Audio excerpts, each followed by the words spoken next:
Now, from the studios of Into Tomorrow in Miami, this is ITTV. Our next guest is an author, or the author, of Inside the Creator Economy newsletter. Very fascinating stuff that we've been reading louderly. He's Senior VP and GM of VidCon, and we love having him on the show over the years, global media and technology leader, Jim Louderback. Jim, welcome back Into Tomorrow. How are you, sir? I'm doing good, doing really good, and it's great to be back Into Tomorrow. Thanks for having me on. It's a pleasure. You've done a plethora of things over the years as we've talked with you and covering consumer tech and all the cool, neat stuff. But it seems like what you're doing now is really digging deep with not only the Inside the Creator Economy newsletter, but the other cool things you're doing with VidCon. Tell me first about the newsletter, and then let's get into some of the things that you're uncovering and sharing with others. Sure, yeah, and the two are sort of intertwined. I mean, the newsletter came out of the current job that I've been doing really for the last 6 or 7 years, which is this event about video creators, online video creators on YouTube and Snap and Twitch, now TikTok, Facebook, Instagram. I started out just doing the industry side for them and then took over the whole company and sold it over to Viacom CBS back in 2018. Nice. But we really dive deep into what these new creators are doing as they build celebrity and build businesses and build a life for themselves without having to go to the gatekeepers of media to get them a place on that media rotation. So the fact is, anywhere in the world, you now can be a creator. I mean, you know this, Dave. I assume you're still in Florida somewhere. Yep, in Miami. And you can do what you need, what you want, and reach an audience and connect to people from anywhere in the world. And more, that is where celebrity and that is where creators are going. And that is what we celebrate. And that's what the newsletter does. Talks about what's going on with these creators, what's going on with the platforms, but also as we transition from Web 2, which was kind of creators and platforms like Facebook and YouTube and Instagram, to what some people are calling Web 3, which is more of direct connections between creators and their audiences. Chuck the platforms to the curb. So fits and starts, we're getting there. That's kind of what I chronicle in the newsletter. And but I will say it's fun to be writing a newsletter again. I haven't done one since back in my PC Magazine days. Yes. So I'm actually really enjoying it. Oh, and those were always fun. Of course, one of the great reasons we had you on regularly back then is because you would uncover some very cool stuff. One of the stats that we give on the show lately is that every day people watch over 1 billion hours of video on YouTube alone. So clearly you saw the writing on the wall, if you will, with all the video creators, and that's just YouTube. So all the others that you mentioned, and I'm sure a bunch of others as well, have great opportunities for people to create their own content so that the rest of us can watch 1 billion plus hours of it. Yeah, exactly. And, YouTube is a great place and it's everything. But YouTube, in many ways, is, it's a little old media these days. It's tried to be television and been successful. Yeah. It's still a great place for creators to go in and get noticed and build audiences and make money. But newer platforms offer opportunities for different types of creators with different types of interests. So TikTok, for example, latest news from last week, and don't take this with a grain of salt because it's not really true, but there was this study that said, suddenly time spent with TikTok is bigger than time spent with YouTube. Well, yes, if you believe the survey, just on Android and only on mobile, because YouTube's huge on television and lots of other ways. But the upshot of it is, put the big headline aside, TikTok is getting as big as YouTube, but you can also build a presence for yourself with video, and you can watch great video on LinkedIn. I actually spend a lot of time on LinkedIn. And then there's Instagram, going to video, and over and over again. So more and more of our time spent is being spent with these new platforms, but we're still spending a lot of it with older television networks. And we're still even watching these new platforms on our TVs. Yeah, very true. Well, you mentioned LinkedIn, which I typically think as more of a business opportunity. I think a lot of people do. So I wouldn't have thought about posting videos on LinkedIn unless maybe it's business related or it's a seminar or something of that sort. But do you find that more and more people are posting all sorts of videos on places like LinkedIn? No, it is still, as you put it, a business-oriented place. But if you think about it, those of us who are in business, who work, we spend, more than half, sometimes almost all of our lives on our business side and with the business graph versus the social graph. So it's such a key part of so many of our lives. And video is also a key part of the way we now communicate, that video and LinkedIn are sort of a match made in heaven. LinkedIn, though, is way behind when it comes to actually compensating people for the videos that they put up. Now, I do video on LinkedIn. It gets a bunch of viewers, but I don't get a dime from LinkedIn. However, the more you build up your business, the more you build up your credibility on LinkedIn, the more you get opportunities like this, since you started reading me on LinkedIn when I started posting again my newsletter. Very true. So it kind of what goes around comes around, and it's like, hey, we haven't had Jim on the show in forever. What's going on? Well, this is what's going on. One of your recent newsletters, I love it. If it drops on the internet, but you can't use it, does it really exist? Which brings me to a lot of questions. Like, where did that come from? Well, I always like to write fun headlines. It goes back to when I was writing cover lines for PC Magazine, Yes. and I was editor-in-chief, and we had to figure out how to get someone to buy it off the newsstand. That one, I was sort of like, when a tree falls in the forest, does it make a sound? I was kind of getting to that. Facebook released a newsletter product called Bulletin a week or two ago. And it's great. The more and more people are getting into newsletters. I'm putting mine on LinkedIn. There's Substack. There's Mirror.xyz. There's lots. It looks like Twitter's getting into the newsletter space. Yeah.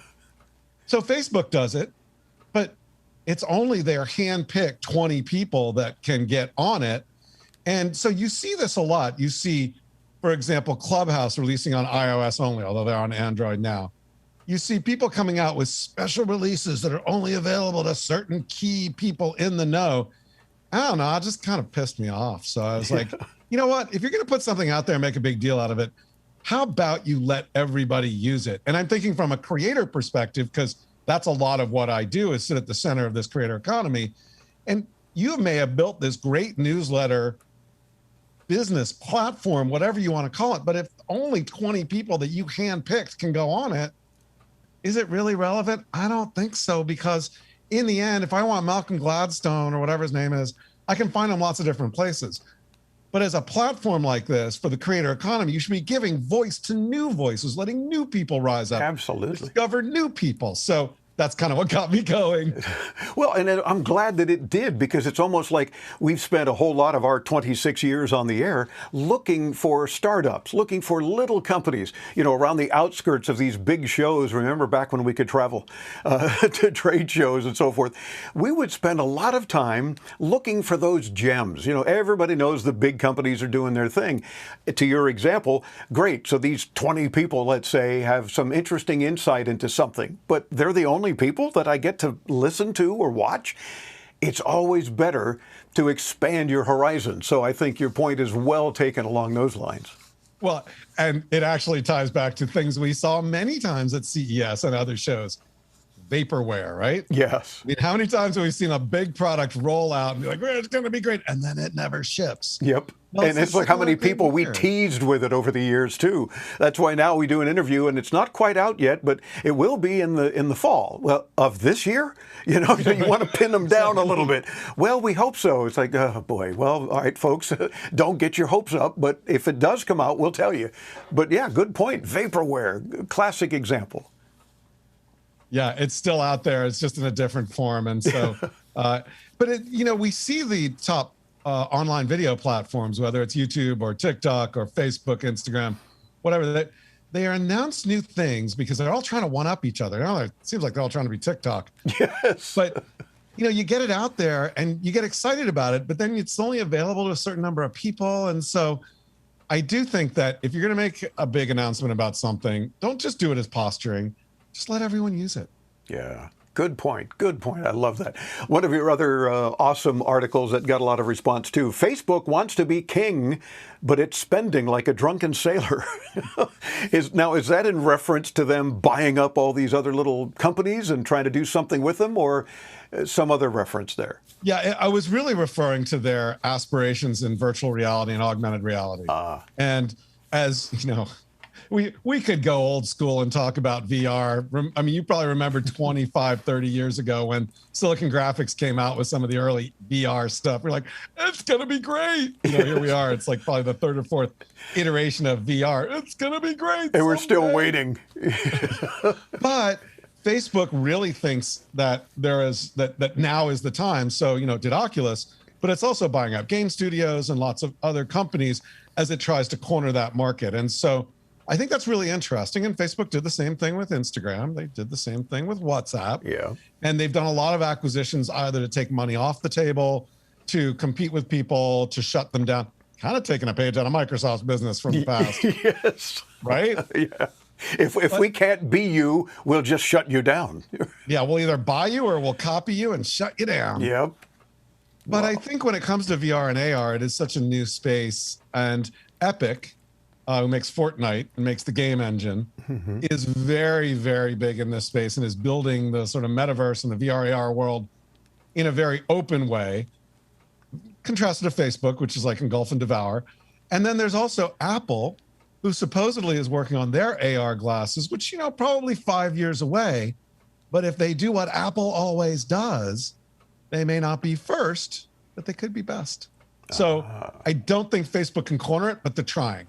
And of course, they could be best, but they would also be, not a could, but it would also be most expensive, I'm sure. Yes, well, there's that too. There is that, right? Because we're talking about Apple. So I to this day, I tell everyone that a good piece of consumer tech doesn't have to have a piece of fruit on it to be good, necessarily. I mean, I'm an Android guy and all of that, so that had some bearing on it. I agree with you 100%. What's in your wallet? Well, it's my Android phone. There you go. Very good. As is mine. Plus, yeah. Oh, my gosh. Well, you talk about different platforms, too, and I want to get your take, Jim, on different platforms that are now doing original content in terms of full-length motion pictures of actual movies, like a movie studio would do. Do you see that as being kind of a long-lasting thing, or is that new and going to continue to go? And are they going to ultimately maybe put movie studios out of business because they are now a movie studio? Where do you see that whole thing heading? You know, and I don't track that industry as closely, but I do work for Viacom CBS, which owns Paramount and does Paramount Plus. So I certainly have my own opinions on it that are probably more derived to the company that I keep. But I think the world of movies is changing. Now, we've always seen new startups in the movie space, right? We've always seen people want to come in and I can make a movie just like everybody else, and they crash and burn. Yeah. And so I think making movies is very hard. I think it takes a real set of expertise to do it. I think some studios may fade away, new studios may come in, but that expertise and ability to make a beautiful, wonderful movie is something that it's very difficult to do. However, you look at, like, for example, Joe Penna, who's one of the top directors in the movie space now. Everybody wants to get him to do their movies. Not everybody, a lot of people do. Joe started out early YouTuber. He was an OG mystery guitar man. So where you come from matters less than your ability to produce, deliver, direct, create, market, package, all those things. And there will always be infrastructures needed to support that because of the large number of people required. I mean, until we have synthetic characters and then you just hit a button and just let the synthetic AI characters go do their thing. Yeah.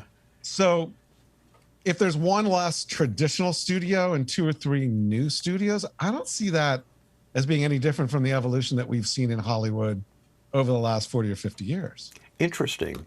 Now, I'm also wondering now, do you think that some of these newcomers, and big companies been around for a while, whether they're anti-social media, as I like to call them, or otherwise, but some of these other platforms, do you look at them as kind of a farm team for people like the director you mentioned, that everybody wants them?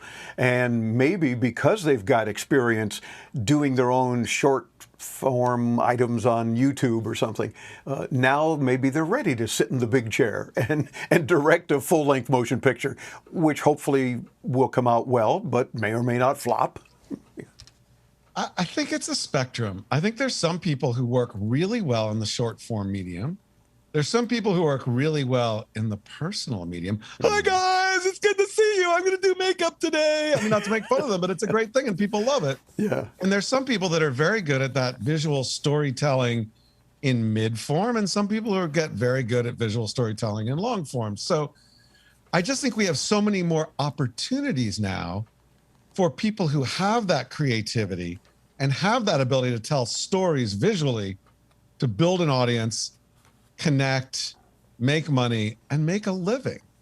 So the thing is, there's so much more potential because there's so many more outlets, there's so many more viewers, and the ones who are good at that longer form stuff will naturally rise to the top. But that doesn't need to be the pinnacle or the penultimate of a media career. I mean, look at Mr. Beast, for example.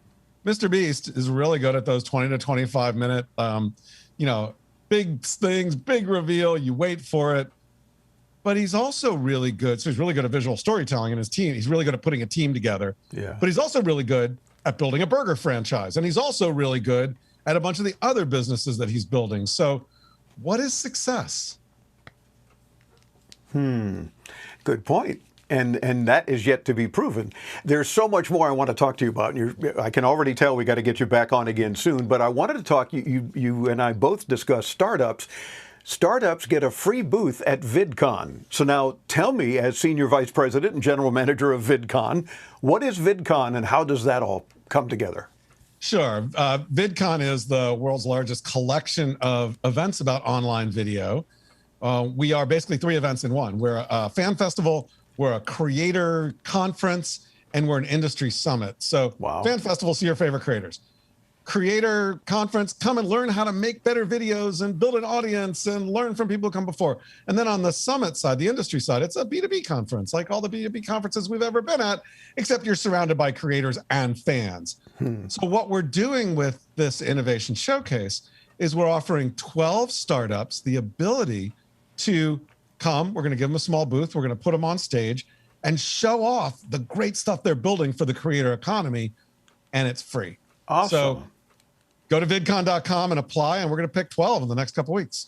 Love it. Boy, it sounds like the kind of show we should broadcast from. We should talk about that because it sounds like there's a lot of information there and a lot of great opportunities, especially warms the cockles of both of our hearts, startups and folks who are truly worthy of getting out there and getting in front of the right decision makers, perhaps, that can just spearhead their efforts to do more cool things. So I'm loving that. And that's at VidCon, as in video convention, I'm guessing, vidcon.com. Of course, we'll get you there too when you visit us at intotomorrow.com, where you'll also see the video of Jim's interview.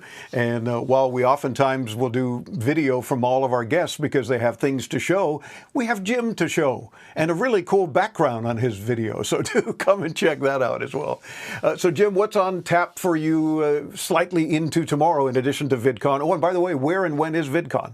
So VidCon, we're coming back face-to-face, Anaheim, California, where we always do it in the U.S., and it is the 21st to 24th of October. Oh, very good. So time to plan even. We've been planning for, it feels like ever, but but also we've been doing sessions every week, a couple of them for each of our different audiences that we stream online at vidcon.com. And I'm actually doing one tomorrow. If you get a chance, if you see this, I mean, it's Tuesday, but we do them every week, called Vid Talk on the industry side. I'm kind of diving into the whole NCAA now allowing athletes to have their name, image, and likeness back. Yeah. And they're not locked down to their schools and their sports. They can actually leverage and monetize their face, their image, and their likeness. Really interesting. A lot of changes in the creator economy because of that. A lot of new entrants that are going to drive a lot of revenue, a lot of value. And I think that's terrific. It's way, way overdue, in my opinion, because the schools take advantage of it. The schools make a fortune off of their athletes. Why not let the athlete do a little something as well? And especially because the creator community is so important these days and so big that they should get a piece of the action. Why not? And as long as it doesn't affect their studies and their ability to continue to perform in that particular sport, for example, why not? So by all means, tune into that. And I'm sure if you miss any of your pieces, you do archive them, right? Yep, we do. You can find them on LinkedIn, and Jay Louderback is where I am at LinkedIn, so you can come and see that, or at vidcon.com. VidCon Pro on YouTube. Oh, wow. As if you don't have enough platforms to be dealing with as it is. I love it. Got to go everywhere. Yeah, I'm telling you. Jim Louderback, global media and technology leader. Now you know why I call him that, because there's so many angles we can cover, and I want to get you back on the show again real soon. So promise to come back. We'll talk more about some of the other cool things you're uncovering. Hopefully talk more about VidCon as well in plenty of time. Thanks so much for spending a few minutes with us. Thank you so much. It's so good to see you again. So good to be back. I love you guys, and can't wait to see you in person, and can't wait to do it again. Love it. Very cool. VidCon.com. We'll get you there as well, and you'll see what Jim and his team are up to on a very regular, very cool basis when you visit us at intotomorrow.com. I'm Dave Graveline. We'll bring you further into tomorrow. Stay tuned right here on the Advanced Media Network.